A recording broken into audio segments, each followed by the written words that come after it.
Salut au nom de Jésus-Christ. Nous bénissons le Seigneur pour sa présence. Mettons-nous au nom de Jésus. Nous allons commencer le moment de service. Nous débutons aujourd'hui, vendredi, et nous allons clôturer les dimanches. Nous allons parler sur quand l'Éternel ramena les captifs de Sion. Quand l'Éternel ramena les captifs de Sion. Les captifs de Sion. Pour ceux qui écrivent, nous allons lire deux passages bibliques. Je suis dans Psaume 126, le verset 1 à 6. Pour ceux qui écrivent, Psaume 126, le verset 1 à 6. Et nous allons lire aussi Jean chapitre 8, 32, 36. Je vais encore une fois répéter pour une bonne compréhension pour ceux qui écrivent. Nous allons lire Psaume chapitre 126, le verset 1 à 6. Psaume 126, le verset 1 à 6. Ok, je peux avancer. Et nous allons lire également Jean chapitre 8, le verset 32 à 36. Gloire à Dieu, si tu n'as pas bien saisi le passage, tu me demandes à ton voisin à côté. Voilà. Levons-nous pour lire la parole de Dieu.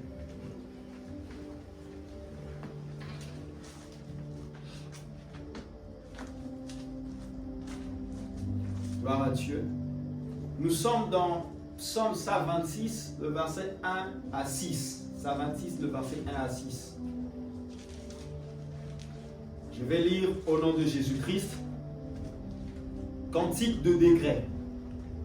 Ça commence cantique de degrés pour nous faire comprendre que c'est un cantique, un chant.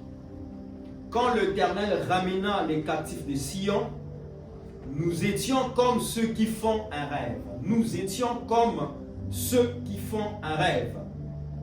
Alors notre bouche était remplie de cris de joie et notre langue de chants d'allégresse.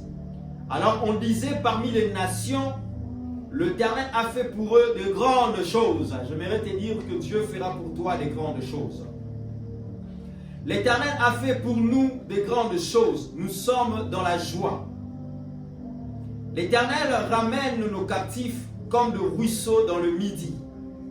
Ceux qui sèment avec larmes, moissonneront avec chant d'allégresse. Celui qui marche en pleurant, quand il porte la sémence, revient avec allégresse quand il porte ses gerbes. Amen. Et nous sommes dans Jean chapitre 8, verset 32. Jean chapitre 8. Jean, c'est dans le Nouveau Testament. J'aimerais entendre quand même tes amens.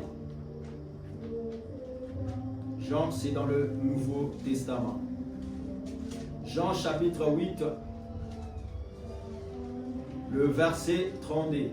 On est là? Gloire à Dieu. Donnez-moi envie de vous parler là. Amen. La Bible dit, vous connaîtrez la vérité et la vérité vous affranchira. Ils lui répondirent, nous sommes la postérité d'Abraham et nous ne fûmes jamais esclaves de personne. Comment dis-tu? Vous deviendrez libres. Verset 34, en vérité, je vous le dis, leur répliqua Jésus, quiconque se livre au péché est esclave du péché. Or, l'esclave ne demeure pas toujours dans la maison, les fils y demeurent toujours. Si donc le Fils vous affranchit, vous serez réellement libre. Est-ce qu'on peut répéter tous ensemble cette phrase à haute voix, s'il vous plaît? Si donc le Fils vous affranchit, vous serez réellement, vous serez comment? Gloire soit rendue à Dieu. Mettons-nous au nom du Seigneur. Que le Seigneur soit béni, que le Seigneur soit glorifié. Amen. Quand l'Éternel ramena les captifs de Sion, nous étions comme ceux qui font un rêve. C'était comme un rêve. Vous savez, des fois quand on vient à l'église, parfois on déclare que tu es guéri. Parfois, on déclare que le Seigneur visite ta situation, que le Seigneur te libère, que le Seigneur t'affranchit. Vous savez, il y a des gens qui prennent ça comme des aventures. Mais lorsque ça commence à se réaliser, c'est comme un rêve. Amen. Les résultats de l'Éternel, lorsque ça se réalise dans nos vies, c'est comme un rêve. Comme si tu étais en train de rêver. Mais ça devient une réalité. Je suis la première personne à croire à ce que Dieu dit dans sa parole. Je suis la première personne à mettre ma foi en ce que Dieu dit dans sa parole. Parce que je crois que le rêve doit devenir des réalités. Mais pour que le rêve soit devenu des réalités, il faudrait d'abord que Dieu nous fasse sortir de la captivité. Beaucoup se retrouvent dans la captivité. C'est pourquoi il dit, quand l'Éternel ramena les captifs de Sion, Sion, c'est une montagne. La montagne de Sion, ça se trouve en Israël, en Jérusalem. Mais Sion, c'est l'image de la présence de Dieu. C'est-à-dire, quand Dieu ramène le captif pour l'amener à Sion, pour les amener à Sion, c'est-à-dire pour les amener dans sa présence. Dieu les a libérés pour les amener dans sa présence. Ah, ils étaient comme ceux qui faisaient un rêve. Mais ce n'était pas un rêve. C'est pourquoi durant ces 3 jours, les captifs vont être libérés. Et voilà le message prophétique que le Seigneur me donne à nous dire et à dire à son Église. Que ça sera comme un rêve. Ce à quoi tu es en train d'attendre à Dieu, je crois que cette phrase est à toi. Ça sera comme un rêve. Mais au contraire, ça sera une réalité. Amen. Nous étions comme ceux qui font un rêve. Alors notre bouche était remplie de cris de joie. C'est comme ça que le Seigneur nous remplira des cris de joie. Lorsque nous verrons des résultats, lorsque nous verrons des solutions, nous serons comme des personnes, nous lancerons des cris de joie parce que l'Éternel est en train d'agir. Et notre langue de chant d'allégresse, alors on disait parmi les nations, l'Éternel a fait pour eux de grandes choses. Ce ne sont pas des paroles en l'air que je viens de dire, mais c'est des paroles de l'Éternel. Que les nations, les gens qui t'entourent diront que l'Éternel a fait pour eux de grandes choses. Nous ne servons pas un Dieu qui est mort. Jésus-Christ n'est pas quelqu'un qui est mort. Jésus-Christ est vivant. Amen. Est-ce que tu peux dire avec moi, Jésus est vivant? Confesse encore que Jésus est vivant. Mais, j'aimerais parler des captifs. Quand l'Éternel ramena les captifs, nous étions comme ceux qui font un rêve. Regardez dans Jean chapitre 2, Jean chapitre 8, que nous venons de lire. Jean chapitre 8 que nous venons de lire, si tu commences au verset 32, la Bible dit que vous connaîtrez la vérité et la vérité vous affranchira. Vous connaîtrez la vérité et cette vérité est censée de nous affranchir. Cette vérité est censée de nous rendre libres. Quelle est la vérité que vous devez connaître? Que cette vérité-là, c'est cette vérité qu'on est en train de vous prêcher. C'est cette vérité qu'on est en train de vous annoncer, la parole de Dieu. Et quelles sont ces vérités? Chacun de nous est censé découvrir une vérité dans sa vie. Vous connaîtrez la vérité et cette vérité va vous affranchir. En réalité, la vérité existe déjà. Mais ce qui doit nous affranchir, c'est la connaissance de la vérité. Jésus dit, je suis le chemin, la vérité et la vie. Il a la vérité, n'est-ce pas? Mais pour que la personne sache que Jésus est la vérité, il doit connaître Jésus. Il doit connaître cette vérité-là. C'est pourquoi il a dit, aussi longtemps que vous avez connu la vérité, et là, en ce moment, vous serez libre. Vous serez libre. Je vais vous donner un exemple. Dans Galates, la Bible dit, aussi longtemps que l'héritier est encore enfant, il ne diffère en rien d'un esclave. Héritier, enfant, mais il ne diffère en rien d'un esclave. C'est-à-dire qu'il n'y a pas de différence entre toi et des esclaves. Pourquoi? Parce que tu es enfant. Imagine, dans votre maison, vous engagez peut-être une nounou. Et la nounou maltraite votre enfant quand vous n'êtes pas là. Et maltraite qui? Elle maltraite qui? En fait, elle maltraite l'héritier ou l'héritière. Mais tant que cet enfant-là sait, il est encore enfant, lui-même il ne comprend pas en fait, ses droits dans cette maison. Il ne comprend pas qui il est réellement. Les jours où cet enfant-là va grandir et va connaître la vérité, que lui, il est l'héritier de cette maison, c'est ces jours-là que la situation va changer. C'est ces jours-là que la personne qui l'a maltraité ne va plus la maltraiter parce que l'enfant va commencer maintenant à l'intimer l'ordre. Pour lui dire que c'est moi l'héritier dans cette maison, donc c'est moi qui suis censé ordonner les choses dans cette maison. Est-ce que vous comprenez? L'ignorance rend les gens captifs. L'ignorance, ça tue. Pendant que Jésus est en train de dire que vous connaissez la vérité vous affranchira, les gens autour de lui, les pharisiens et eux tous, ils dirent, nous sommes la postérité d'Abraham. Et nous ne fûmes jamais esclaves de personne. Comment dis-tu? Vous devenez libre. Le Seigneur est en train de parler des choses spirituelles. C'est la question, c'est des réponses aussi que certaines personnes peuvent donner. Eh bien moi, je suis bien quoi. Je me réveille, je ne suis pas en prison là. Je dors, je sors, je pars à l'école, je pars au collège, je pars au lycée, je reviens, je pars au travail et tout ça. Ben, attends, je suis libre. Oui, tu te dis, tu es libre. Mais lorsque je vais énumérer, parler des choses ici, tu vas comprendre que tu n'étais peut-être pas libre. Tu vas comprendre combien beaucoup de gens se retrouvent dans la captivité.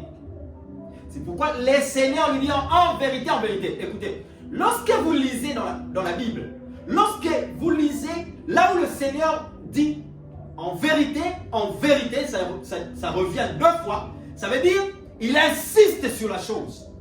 C'est de l'insistance. Il voulait dire que sincèrement, je vous dis ce que je suis en train de dire, que c'est vraiment la vérité. Amen.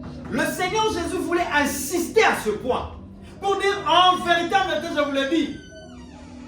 Leur réplique à Jésus, quiconque se livre au péché est esclave du péché. Celui qui se livre au péché devient esclave du péché. Là déjà je commence à entrer. Vous allez comprendre que lorsque tu te livres au péché, tu deviens esclave de ce péché. Tu te livres à la pudicité, tu deviens esclave de la pudicité. Et demain tu t'attires des malédictions.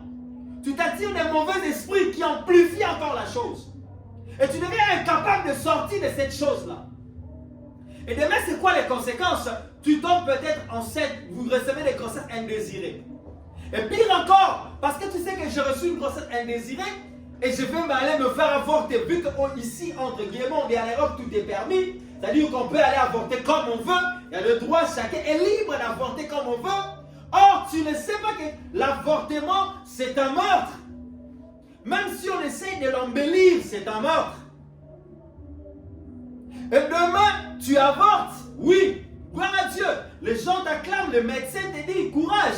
Mais ce n'est pas ce que Dieu te dit, parce que c'est Dieu qui avait donné cet enfant, peu importe la manière il est venu. Souvenez-vous dans la Bible d'une personne, d'un enfant qu'on appelait Jephthé. Jephthé était un enfant indésiré, un enfant d'une prostituée.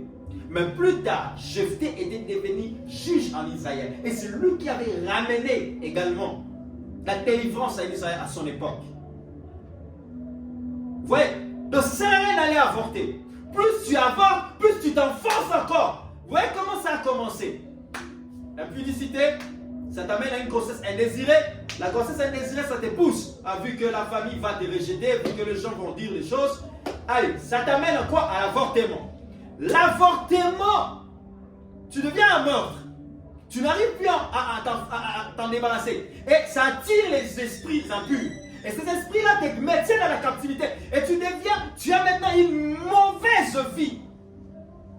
Donc, c'est-à-dire que tu peux maintenant aller avec plusieurs personnes sans te rendre compte et apporter comme bon te semble. Tu t'es mis dans la captivité. Un péché a amené beaucoup de péchés et beaucoup de conséquences.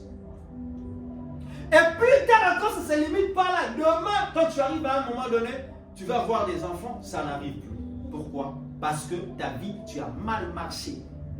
Tu as eu à avorter à Dieu. Mais maintenant, Dieu te dit, de la même manière que toi, tu as tué des enfants de manière volontaire. Aujourd'hui, tu veux que je te donne. Il va te les donner comment? Vous voyez comment les gens se mettent dans la captivité. Bon, tu vas dans l'alcool, tu dis, bon, je vais goûter un peu. Le fait de commencer à goûter, tu commences à t'enivrer, à prendre le goût et à t'enivrer. Et demain, tu t'enivres. Demain, tu commences à créer des dégâts. Tu commences à faire des dégâts. Ou à tabasser les gens, ou à casser les choses. Et la violence entre en toi. Un esprit démoniaque de la violence vient s'asseoir en toi, vient s'installer en toi. Et devient ton cas se multiplie, ça devient encore plus pire. C'est pourquoi la Bible dit ceci. Lorsque vous avez péché, c'est sur le champ que tu dois te repentir. De peur que si tu négliges la chose et que tu la laisses, demain tu accumules de péché en péché, et ça devient pour toi un fardeau, une prison qui t'environne. C'est pourquoi il faut faire attention avec ça. Beaucoup de gens sont allés dans la captivité par leur propre faute à eux-mêmes. Lorsque Dieu nous parle, il ne nous parle pas pour son bien à lui. Lorsque Dieu nous parle, il nous parle pour notre bien à nous-mêmes et même. Quand la parole de Dieu parle de captifs, celle-ci parle des personnes qui ont été capturées. Des personnes, en fait, qui ont été retenues, enfermées et prisonnières, en fait. Et vous savez, beaucoup de gens se retrouvent dans des situations pareilles, des captivités, emprisonnés. Une personne captive et c'est une personne limitée. Tu ne peux plus aller loin, tu es limité selon la zone à laquelle on t'a mis, selon la cellule ou à laquelle on t'a placé. Tu es limité. Une personne captive est limitée dans ses mouvements. Amen. Une personne captive ne peut pas évoluer. Une personne captive, tout est conditionné selon l'ordre de la prison où tu es détenu captif. En fait, tu es conditionné selon l'ordre de la prison où tu es détenu captif. Hey, attends, toi tu es en prison, tu vas aller demander un shawarma ou un hamburger, un Burger King. Ils vont te donner un Burger King. Amen. Oh non, moi je suis en prison, donnez-moi un Burger King. Non, aujourd'hui tu te réveilles. Aujourd'hui, moi je vais manger, comment ça s'appelle déjà? Moi je vais manger un hot dog. En prison. Tu vas manger des choses comme tout le monde et des choses qu'on va te donner. Je ne sais même pas si ça va être bon ou pas. Tu n'auras plus de choix, tu n'auras plus le temps de choisir ce que tu veux manger. Donc tout est conditionné. Tout est conditionné. La vie de beaucoup de personnes est conditionnée aujourd'hui. Tu es conditionné par rapport à tes prisons à toi. Par rapport à des prisons en famille. Par rapport à des prisons, des choses qui se passent. Une personne captive, ta vie, en fait, tu vis avec un sentiment de tristesse comme si la vie que tu as aujourd'hui t'a été imposée. Beaucoup de gens vivent aussi pareil. Tu as un sentiment de tristesse comme si la vie que tu as, ce n'est pas ta vie à toi. Comme si c'est une vie qu'on t'a imposée. Alors que la Bible dit, si le Fils de Dieu vous a franchi, vous serez réellement libre. Tu ne dois pas avoir ce genre de sentiments comme si cette vie n'est pas ma vie. Ah, si tu as ce genre de sentiments, en fait, bien aimé dans le Seigneur, ça peut être aussi des signes qui attestent que tu es dans la captivité. Parce que la Bible déclare lorsque Christ est en nous, c'est la joie qui doit nous remplir. Nous devons être heureux, nous devons être joyeux.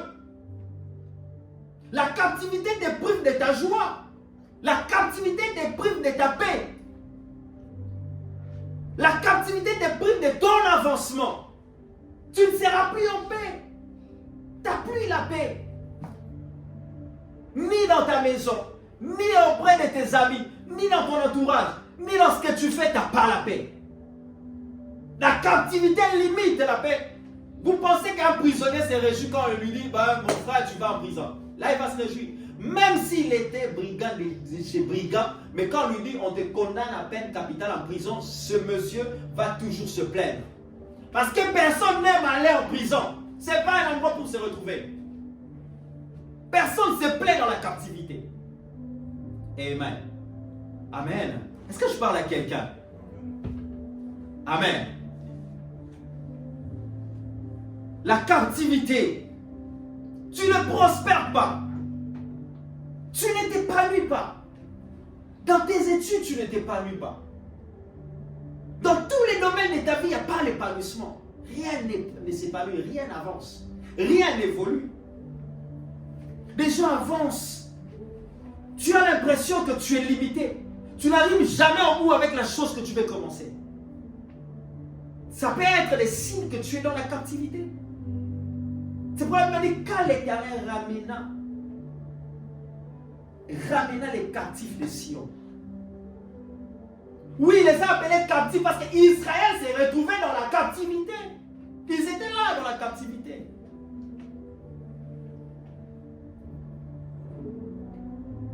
La captivité te ronge, te détruit. Il détruit ta santé, il ronge ta santé. Ceux qui sont en prison ne sont pas en bonne santé. Ça ronge ta santé. Ça te détruit de l'intérieur. Ça ronge ton âme. Ça détruit ta vie petit à petit. Et demain, tu auras beaucoup de maladies. Et demain, c'est la mort. Ça détruit ta santé. Parce que, il y a un passage dans Jean. Jean, la Bible dit, je souhaite que tu prospères à tous égards. Que tu sois en bonne santé comme prospère l'état de ton âme. Si l'âme de la personne n'est pas en bonne santé, ne prospère pas, ton corps physique va être affecté par des maladies. C'est pourquoi on parle des maladies psychosomatiques. Des maladies liées à psyché. Psyché, c'est l'âme. Des maladies liées dans ton âme. Quand tu as des soucis, tu n'arrives pas à manger. Quand tu as des soucis qui montent, ça crée des maladies d'estomac en toi. Et plus tard, ça peut devenir des cancers, ainsi de suite. Pourquoi? Parce que ton âme ne prospère pas. Amen. La captivité, ce n'est pas une bonne chose. Cette prison te maintient dans la médiocrité. Combien de gens sont médiocres aujourd'hui? Même dans ce qu'ils font, quand on regarde, on sent la médiocrité. La médiocrité dans tes études, la médiocrité dans tes projets, la médiocrité dans tes affaires, la médiocrité dans tout ce que tu es en train d'entreprendre. Tu es tellement médiocre. Ça peut être les signes de la captivité. Ça te maintient dans la bassesse. La bassesse. Quand on regarde ta vie, on a l'impression que ça ne correspond pas avec toi. C'est la bassesse. On a l'impression que cette vie, ça ne correspond pas avec toi. Tu te dis intelligente, mais la manière dont tu te comportes, c'est tellement de la bassesse. À un moment donné, toi-même, tu te poses des questions. Ça peut être les signes de la captivité. La captivité nous maintient. La captivité nous maintient dans la bassesse. La captivité nous maintient dans la médiocrité. La captivité nous maintient encore une fois dans la bassesse. Amen. Des personnes captives vivent des vies d'humiliation. Une vie de honte. Tu es tout le temps humilié. Je ne parle pas du moment où le Seigneur te fait passer par des épreuves. Non. Là, je suis en train de parler de captivité. Des gens captifs. Israël était humilié en Égypte. Israël qui a un grand Dieu.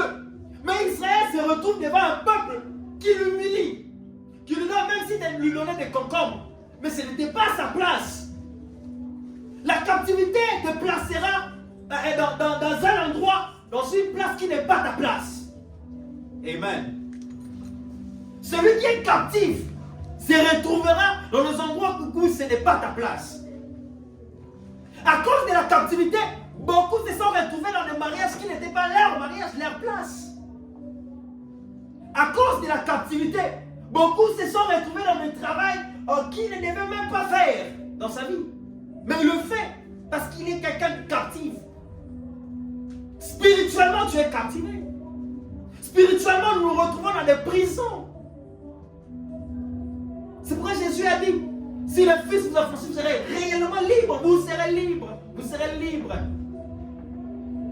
Les gens voulaient douter de ça. Mais non, attends. Jésus a dit, celui qui commet le péché est esclave du péché. Amen. Alléluia. Amen. Amen. Amen. La vie d'humiliation, tu dois refuser ça. La vie de la honte, tu dois refuser ça. La Bible dit, il a pris nos douleurs, il a pris la honte, il a pris tout, afin de nous communiquer sa gloire. Il y a des choses que tu dois te lever et refuser ça. Il y a des choses que tu dois te lever et tu dois te dire, j'en ai marre de ces choses. Amen. Amen. Il y a des endroits à laquelle tu dois sortir pour dire que j'en ai marre de ces choses. Il y a des vies à laquelle tu dois refuser, c'est pas ma vie ça. Il y a des travaux à laquelle tu dis, non, je ne peux pas. Combien ont trahi la race juste pour signer des pactes? Combien sont devenus des homosexuels rien que parce que on lui avait promis des camions, des bagnoles, tout ça, et un poste dans le travail. Ils ont trahi là-dessus. Tu deviens esclave de ce péché. Tu es dans la captivité, tu as besoin de Jésus pour te libérer. Je croyais que tu allais dire un amen. Amen. Vous connaîtrez la vérité et la vérité vous affranchira. La vérité vous rendra réellement libre. En vérité, je vous le dis, celui qui répliqua Jésus, quiconque se livre au péché est esclave du péché. Le péché, c'est la transgression de la loi. Le péché, c'est tout ce que Dieu nous interdit de faire et toi tu le fais. C'est ça le péché. Il n'y a même pas à discuter. En fait, il y a des choses quand nous lisons tous la parole de Dieu, nous lisons tous la Bible. Il y a des choses que j'aime pas discuter avec certaines personnes. Pourquoi? Parce que je me dis, si la Bible est noire sur blanc, c'est écrit que tu ne tueras pas. Comment tu peux venir encore me demander la question alors que tu l'as lu? Tu me demandes encore la question. Tu veux quelle révélation? Que je te sorte quelle révélation là-dedans? Que tu ne tueras pas. Ce n'est pas mes paroles, c'est la parole de Dieu. Et toi et moi, on n'est pas censé tuer quelqu'un. Mais tu viens quand même me supplier, non, parce que tu vois, c'est grossesse, je dois carrément enlever cet enfant. Je dois tuer. Dis bien, je dois tuer cet enfant. Ne viens pas me dire, je dois enlever. Dis, je vais tuer cet enfant. Tu es meurtrier. Je vais tuer cet enfant. Je vais enlever cet enfant. Et maintenant, tu viens chercher des conseils auprès des hommes pour qu'on te conseille quoi? Non, tu vois, ma soeur, vas-y, Dieu sera avec toi. Vous avez vu, et vous savez, lors de l'avortement, attention, on ne se moque pas de Dieu. Tu peux avorter comme ça, l'enfant sort vivant, toi tu meurs. Et cet enfant reste et devient quelqu'un dans la vie. Assume les conséquences. Et quand c'est arrivé, c'est arrivé. Quand c'est arrivé, c'est arrivé. Mais au monde, cet enfant peut devenir un jeté de demain. Alléluia. Amen. Nous-mêmes, nous nous retrouvons. Le péché, c'est la transgression à la loi. Comment est-ce qu'Israël se retrouva dans la captivité? Exode chapitre 1, le verset 1 à 22 nous parle. Israël se retrouve dans la captivité comment? Là, tu peux aller dans Genèse 15, le verset 1 à 15. Vous allez voir, c'est à cause d'Abraham qu'Israël se retrouva dans la captivité. Pourquoi? Lorsque Dieu a dit à Abraham, tu vas faire un sacrifice. Abraham a mal exécuté le rituel, les sacrifices à laquelle Dieu lui avait dit. À cette époque-là, l'ancienne alliance, on pourrait appeler ça. Quand je parlais de ça, c'est pas satanique, des choses pareilles. Non, je ne parle pas des rituels sataniques. Non, je ne parlais pas de ces choses. Je parle de l'ancienne alliance, des sacrifices que Dieu leur demandait pour offrir à Dieu. Alors, Abraham, il a pris 2 animaux, il a tué, et Abraham, il les a placés. Mais qu'est-ce qu'Abraham a fait? Quand il a vu, en fait, il y avait des animaux qui venaient pour manger la viande, Abraham marcha dessus. Tu ne peux pas marcher sur ça.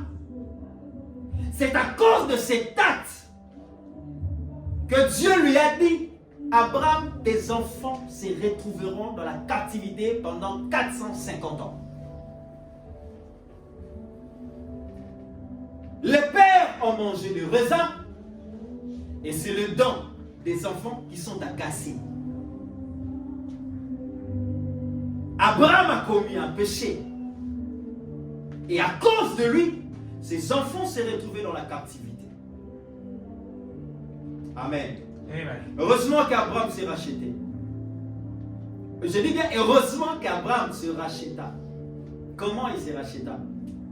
Lorsque Dieu mettait Abraham à l'épreuve pour lui dire tu me donneras ton fils, Abraham n'a même pas hésité. Il est allé offrir Isaac comme fils. Et Dieu a dit à cause de ta foi maintenant, je veux bénir tes enfants. Ils seront délivrés de la captivité. Je vais leur ramener vers la terre promise. Je suis en train de dire à quelqu'un, le Seigneur ne te voit pas seulement dans la captivité. Ce message ne sort pas pour te laisser dans la captivité. Mais ce message vient t'ouvrir les yeux pour comprendre qu'il y a des endroits que je ne dois pas rester. Je dois sortir de ces choses.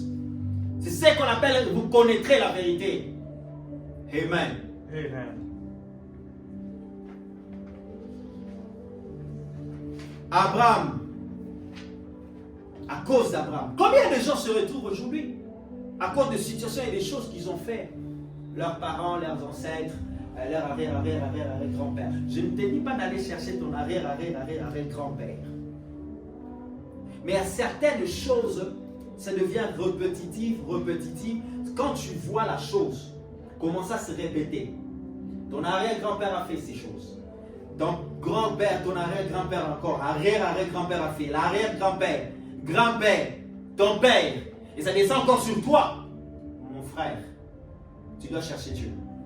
Franchement, tu dois te dire, on se retrouve dans des captivités, c'est-à-dire dans des prisons familiales. Parce que c'était la famille. C'était la famille. Abraham, ses descendances.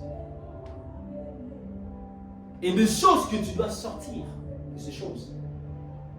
Attends. J'ai vaincu, en fait, pas moi j'ai vaincu, mais Jésus m'a ouvert les yeux afin que je prie pour que la sinusite parte. J'ai souffert, quand je dis j'ai souffert longuement de la sinusite, j'avais vraiment souffert de la sinusite. Je ne peux pas être dans la chaleur, je ne peux pas être dans la poussière, je ne peux pas être, mes draps ne doivent pas être sales ou dégager des odeurs, mes habits ne doivent pas dégager, donc ça va vraiment me boucher les oreilles, les yeux, plutôt le nez. J'étais tellement mal à l'aise. Mais avec la parole de Dieu et en constatant dans ma famille, j'ai vu que c'était héréditaire. Et ce jour-là, j'ai dit non. Cette situation doit s'arrêter. Un bon jour, j'avais tout le temps des médicaments. Un jour, je me suis dit non. Je dois vraiment prier en fonction de ça. J'ai dit je vais jeter mes médicaments. Et je vais prier. Ça, c'est ma foi. Si ta foi te pousse à le faire, fais-le. Si ta foi ne le pousse pas, ne le fais pas. Tu vas mourir. Mais si tu crois en Jésus et qu'il est capable de le faire, vas-y, fais-le. Mais moi, c'est ce que moi je fais. J'ai pris mes médicaments, je suis en train de le jeter. Au moment où je jetais, après 30 minutes, c'est comme si on a pris des marteaux, on commençait à me taper là. Tac. J'avais fortement de douleur. J'ai dit, Seigneur, si aujourd'hui tu vas prendre ma vie parce que j'ai la foi en toi, prends ma vie. Je préfère, au moins je serai au ciel, là où il n'y a pas de maladie. Je dors par terre, dans le pavement, où il faisait trop froid. J'ai dit, je vais dormir par terre. Et je me suis endormi profondément. Et quand je me suis réveillé, la chose n'y était plus, jusqu'à aujourd'hui. Amen. Amen. Je vous dis jusqu'à aujourd'hui. Et ce qui commence à me déranger, c'est des pollens en fait. Et ça aussi, je vais prier encore en fonction de ça. Non, ma fille ne peut pas dépendre des pollens. Amen. C'est une sorte de fleurs ça. Alléluia. C'est-à-dire qu'il y a des situations à laquelle quand tu regardes dans ta famille, tu regardes des choses qui se répètent. C'est qu'il y a un tic, c'est qu'il y a quelque chose de pas bien. Et je suis en train de prier que toi tu sois la dernière génération à laquelle la chose est en train de se répéter au nom de Jésus. C'est-à-dire que ça s'arrête par toi. Toi et tes enfants, vous n'allez plus vivre ces choses dans le nom puissant de Jésus. Amen. Et ça, c'est un bon parent. Un bon parent, c'est comme ça. Il veut voir ses enfants vivre heureuses, vivre mieux dans la vie. Comment être libéré de cette prison? Comment tu dois être libéré de cette prison? Premièrement, tu dois te repentir. Nous devons nous repentir. Acte chapitre 2. Acte chapitre 2. Acte chapitre 2, le verset 38. Le verset 38 dit ceci. Pierre leur dit, répentez-vous et que chacun de vous soit baptisé au nom de qui? Au nom de qui? Au nom de Jésus-Christ, pour le pardon de quoi? De vos péchés. Et vous recevrez le don du Saint-Esprit. Répentez-vous et que vous soyez baptisés par le Saint-Esprit. Que vous soyez baptisés au nom du Seigneur Jésus-Christ. Et vous recevrez le baptême du Saint-Esprit. D'abord, si tu veux, vous voulez vous sortir de ces choses.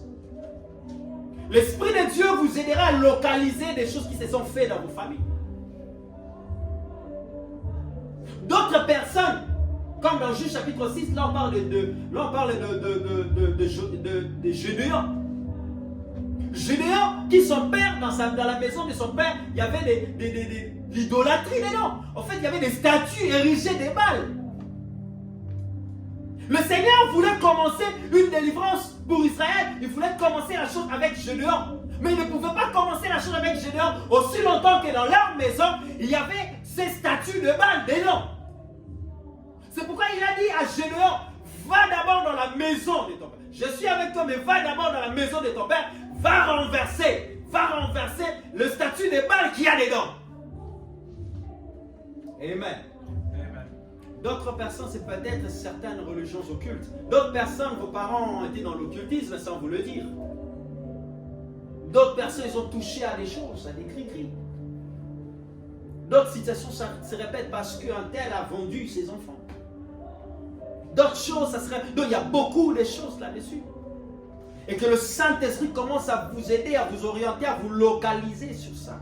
À repérer, à détecter ces choses. C'est à ce moment-là maintenant, la première des choses à faire, c'est une prière de repentance. La prière de repentance, c'est-à-dire, nous reconnaissons que dans notre famille, des choses se sont faites, Seigneur. C'est pourquoi vous allez constater des prophètes, de Jérémie, d'Ézéchiel, des Néhémie, quand ils faisaient leur prière. En fait, même si ce n'était pas lui qui a péché, mais des fois, il disait, Seigneur, pardonne-nous parce que nous avons fait ceci, nous avons fait cela, nous avons fait cela, nos ancêtres ont fait ceci. C'est-à-dire, il priait. Est-ce que les conséquences, lui aussi, il le vivait? Même si ce n'est pas toi qui l'as fait. Ce n'est pas toi. Mais tu te repens pour ta famille. Tu demandes le miséricorde, tu demandes pardon pour ta famille. Que Dieu pardonne tous les sacrifices qui se sont faits dans ta famille. Que Dieu pardonne tous les œuvres de la sorcellerie qui se sont faits dans ta famille. Que Dieu pardonne l'occultisme si l'un de ton père ou de ta mère était dans l'occultisme. Que Dieu pardonne des personnes qui ont vendu d'autres personnes pour. Encore un point. Vous savez, aujourd'hui, les gens qui font qui essayent d'être des influenceurs dans le monde, ainsi de suite, beaucoup de personnes ont vendu leurs âmes au diable. Beaucoup de personnes vont se connecter à d'autres personnes et ils vont signer des trucs, ils vont faire des choses. Pendant qu'il fait ces choses, lui, il croit devenir influenceur dans le monde. Mais il ne sait pas qu'il est en train de condamner aussi sa génération. Il est en train de condamner sa génération. Il y a un artiste musicien, une musicienne américaine. La maman a été dans le temps dans la prostitution. Après la maman, si elle est sortie, gloire à Dieu. Mais elle a eu au monde une fille dans sa jeunesse. Et cette fille-là, elle voulait devenir comme des grandes stars, ainsi de suite, et tout. Un bon jour, elle voit sa fille avec un tatouage de Baphomet dans son bras. Un gros tatouage de Baphomet. Baphomet, c'est la tête. Vous voyez la tête cornue de taureau. La tête cornue avec des cornes. La tête avec des cornes. Le taureau avec des cornes. Ça représente en fait l'image de Satan. Baphomet, Lucifer. Et sa fille a mis ça là. Quand la maman vient commencer à pleurer, non, pourquoi ma fille t'a fait? Mais tu pleures. Oui. Tu pleures aujourd'hui pour cette fille. Mais tu oublies ce que toi tu avais fait pour qu'elle arrive là. Vous voyez comment nous arrivons à condamner nos générations? C'est le péché.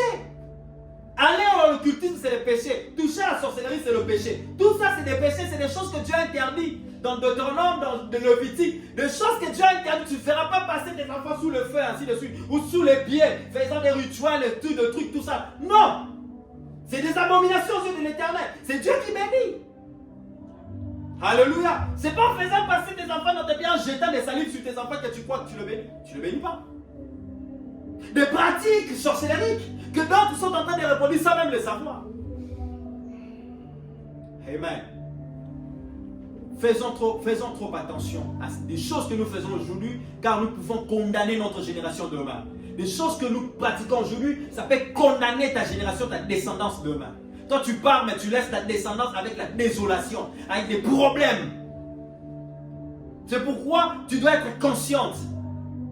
La première des choses, répentons-nous. Que tu pleures, tu demandes pardon. Israël s'est repenti. Il pleura pour son pays. Si le peuple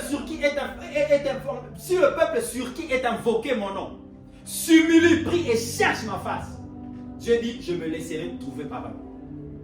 Commencez d'abord par vous humilier pour votre famille. Demande pardon pour des pratiques, des choses qui se sont faites. Et après maintenant, le Seigneur va te pardonner parce que c'est lui-même qui veut que vous vous repentez. Et il va pardonner. Et là, il va remplir ta vie de son esprit. Et là, Jésus va encore vivre pleinement en toi et dans ta maison à toi. Amen. Remarquez une autre chose alors que j'atterris dans mon message. Vous allez remarquer une chose. Pour ceux qui n'ont pas accepté Jésus-Christ, doivent accepter Christ comme Seigneur et Sauveur dans leur vie. C'est le point de départ pour arrêter la malédiction. C'est le point, je dis bien, c'est le point de départ pour arrêter la malédiction. Jésus est venu pour arrêter la malédiction. Jésus est venu pour arrêter le cycle de la malédiction, le cycle des captivités dans vos familles, dans vos vies. Amen. Voilà pourquoi, bien aimé, il faut avoir Jésus dans sa vie comme Seigneur et Sauveur de sa vie. Mais, quand tu as Jésus dans ta vie, je vais vous donner une illustration.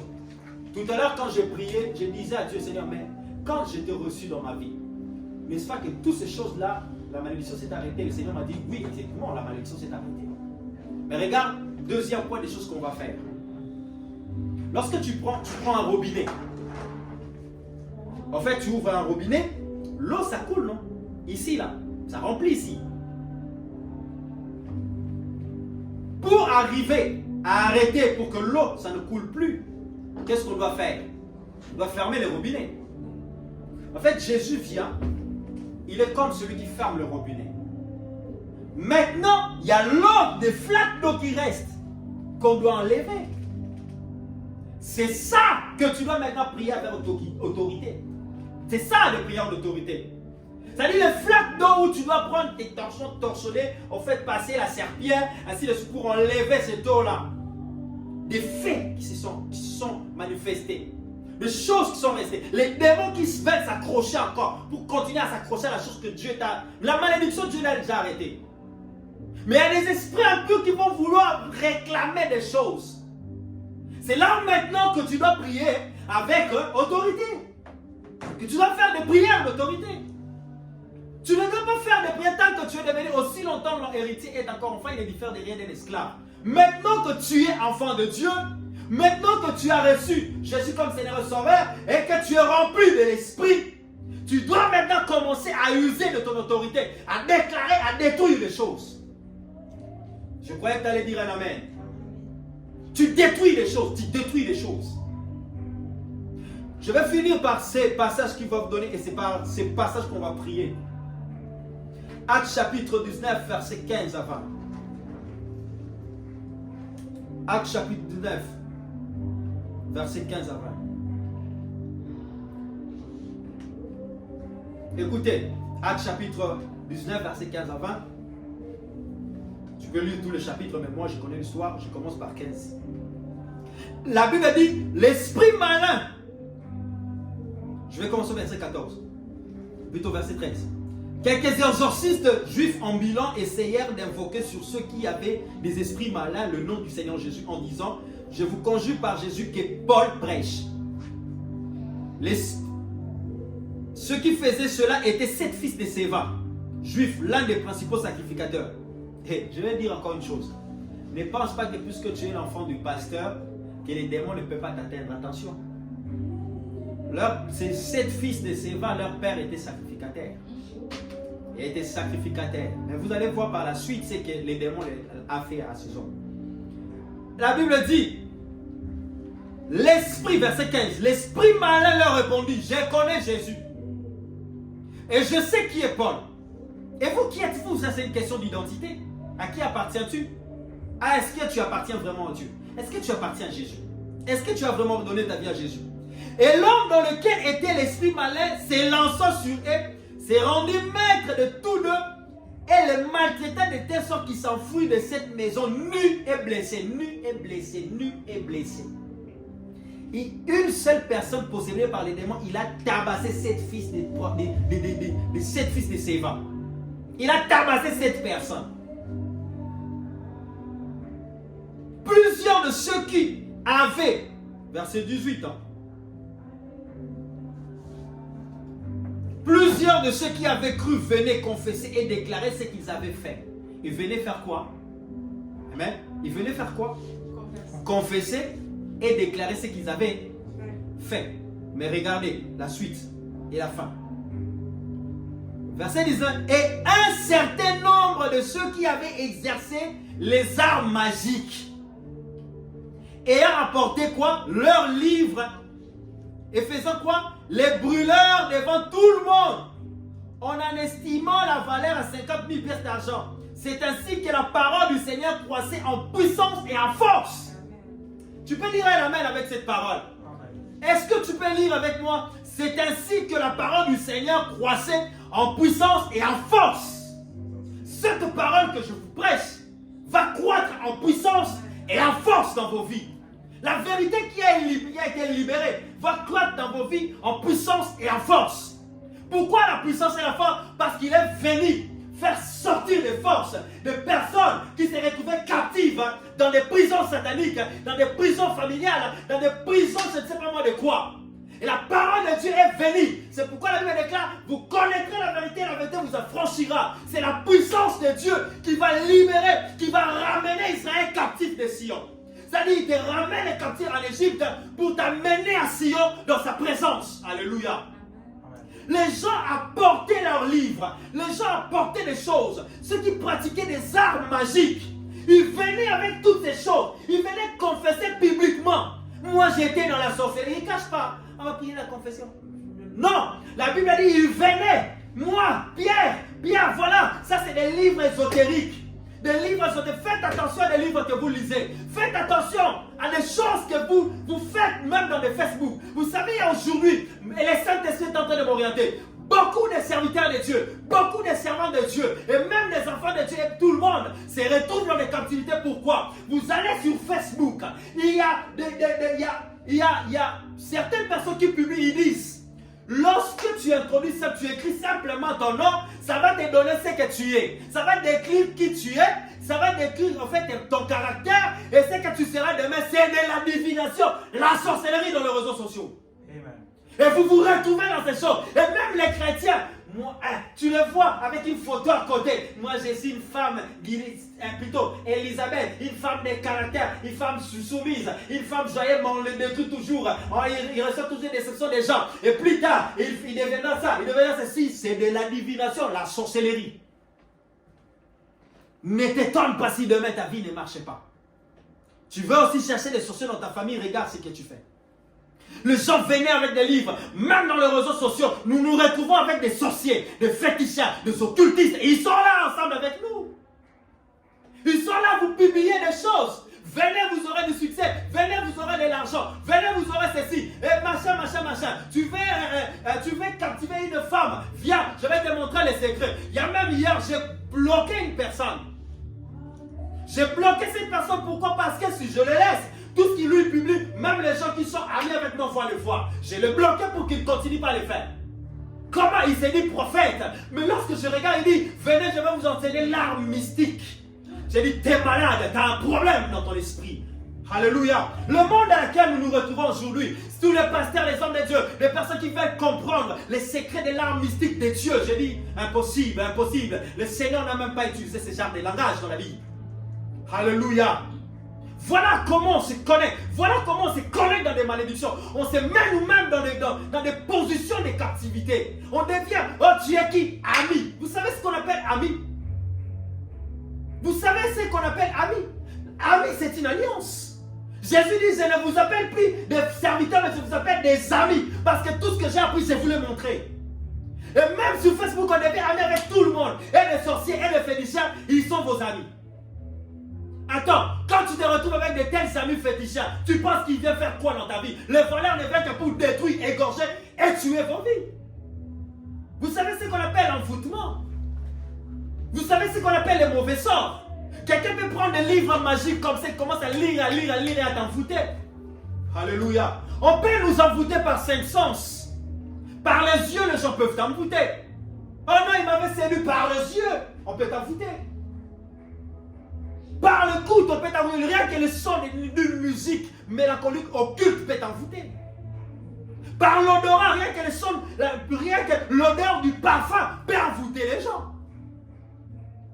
Par la touche, on peut vous imposer, on vous envoûte.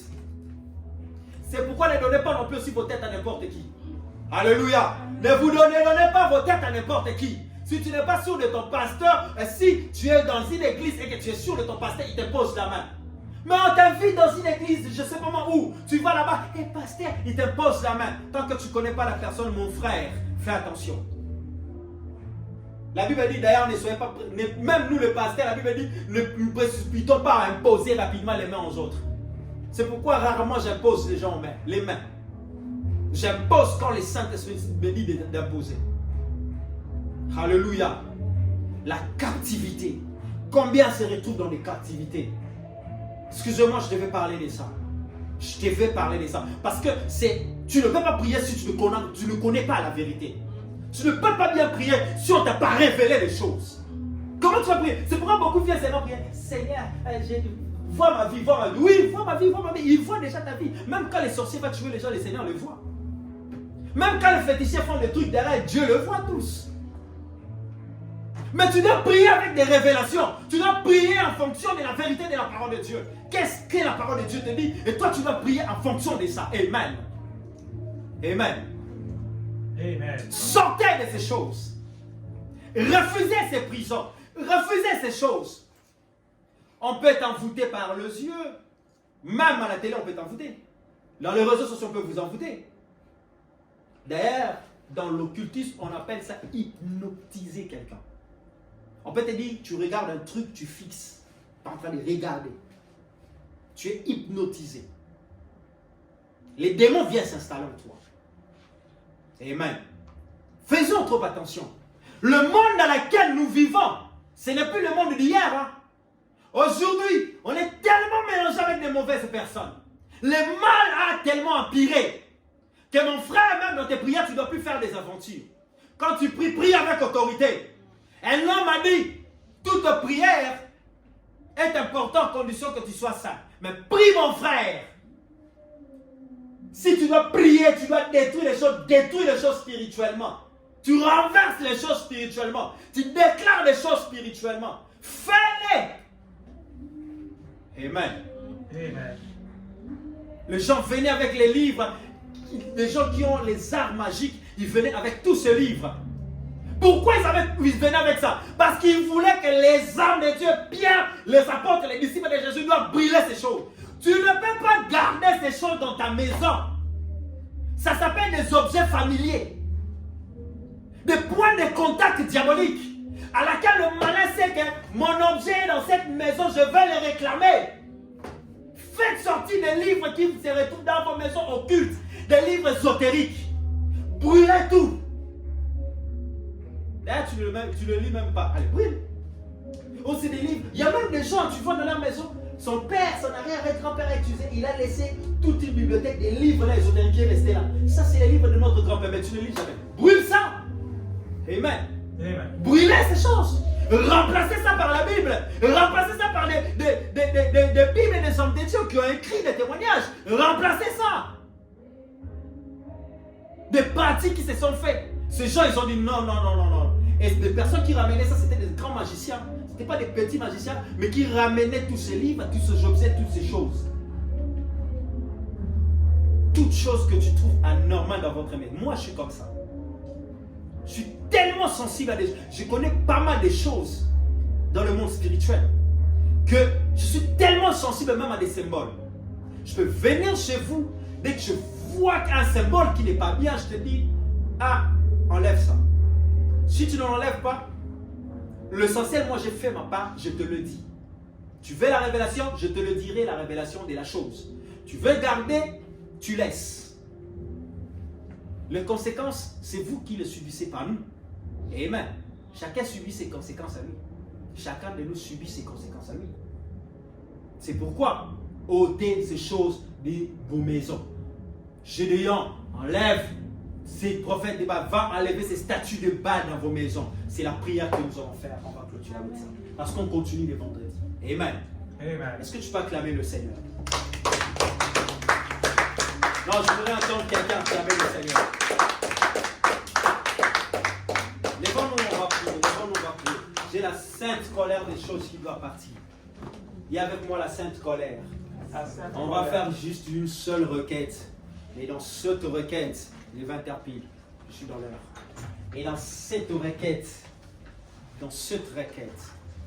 prie de tout ton cœur. Prie de tout ton cœur. Vous savez, quand la grâce présidentielle arrive, on cite le nom de quelqu'un, on dit, toi, comment t'appelles? Céline. On dit, comment? Cédrine. On dit, Cédrine, le président t'a fait grâce. Tu vas sortir de la prison. Hein? Je n'ai pas fait que Cédrine, tu vas dire, non, moi je me plais ici en prison, je vais partir, on dit toi, mais pas l'autre. Mais non, je vais partir ici, il ne sort pas, j'y reste. Ma soeur, tu vas prendre tout tes barres. Tu ne vas même pas prendre quelque chose là, parce qu'il n'y a rien à prendre dedans. C'est la prison. Amen. Amen. Tu vas sortir vite fait. Donc, c'est-à-dire que quand tu vas prier, prie de tout ton cœur. Prie de tout ton cœur parce que ta vie en dépend. Vous savez, quand le diable te prend dans son circuit, il t'achève. Alors, nous aussi, on ne blague pas avec le diable. Nous sommes dans un temps où je suis dans l'image du prophète Élie. Si l'Éternel est Baal, et si l'Éternel est Dieu, et que Baal aussi est Dieu, alors la montagne de l'Éternel. Nous allons voir qui est Dieu. Et même le papa, malgré le papa de Gédéon, il a compris. Tellement que Gédéon est allé renverser. À un moment donné, il y a des gens qui ne prennent pas conscience. Il faut leur aider à prendre conscience. Alléluia. Il y a des enfants, des fois à la maison, ils ne prennent pas conscience. Aidez-les à prendre conscience. Ton mari ou ta femme ne prend pas conscience. Aide ton mari et ta femme à prendre conscience. Amen. Gédéon a aidé son père à prendre conscience que ces statues de Baal, ce n'est pas quelque chose. Nous, on est des enfants d'Israël. On est un peuple choisi par Dieu. On ne doit pas laisser des choses pareilles chez nous.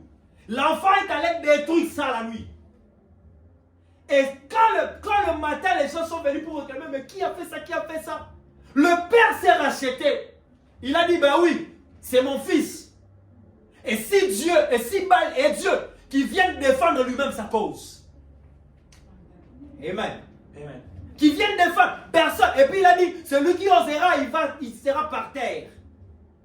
Et Dieu était d'accord avec ça.